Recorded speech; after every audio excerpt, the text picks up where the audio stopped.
Emmanuel Macron en visite à Saint-Martin, scène émouvante d'un président qui serre dans ses bras une vieille dame qui a tout perdu. Bain de foule.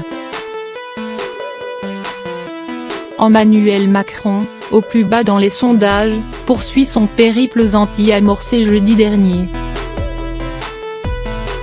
Après un passage en Martinique puis en Guadeloupe, le président de la République a rendu visite, ce samedi 29 septembre aux sinistrés de Saint-Martin un an après le passage de l'ouragan Irma.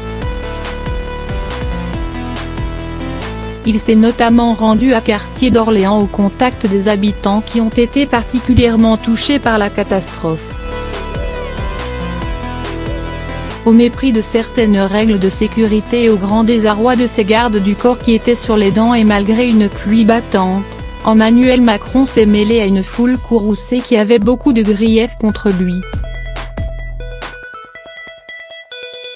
Les sinistrés qui attendent depuis des mois que leur situation s'améliore, parlent, évoquent leurs conditions de vie difficiles, demandent où sont passés les fonds d'urgence débloqués pour la reconstruction.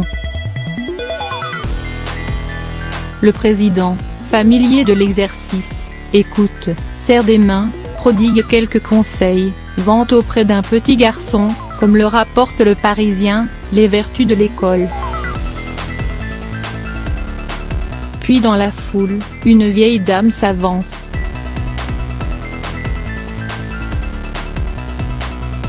Elle s'appelle Clara Nina, elle a 73 ans et elle a tout perdu lors du passage de l'ouragan.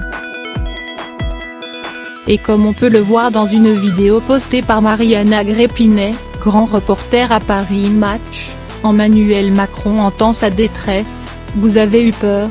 lui demande-t-il. Elle acquiesce de la tête, tandis que le président de la République la serre dans ses bras pour la réconforter. Mais le président Macron ne s'arrête pas là.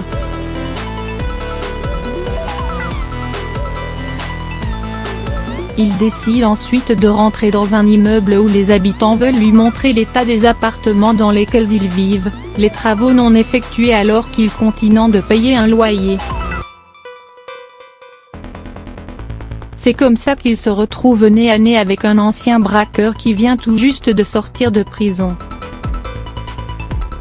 Emmanuel Macron ne se démonte pas et au cours d'une scène surréaliste lui fait même la leçon. « T'es costaud comme tout, il faut pas rester comme ça et refaire des bêtises.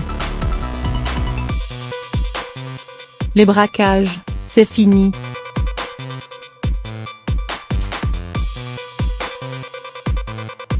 Il faut reconstruire. »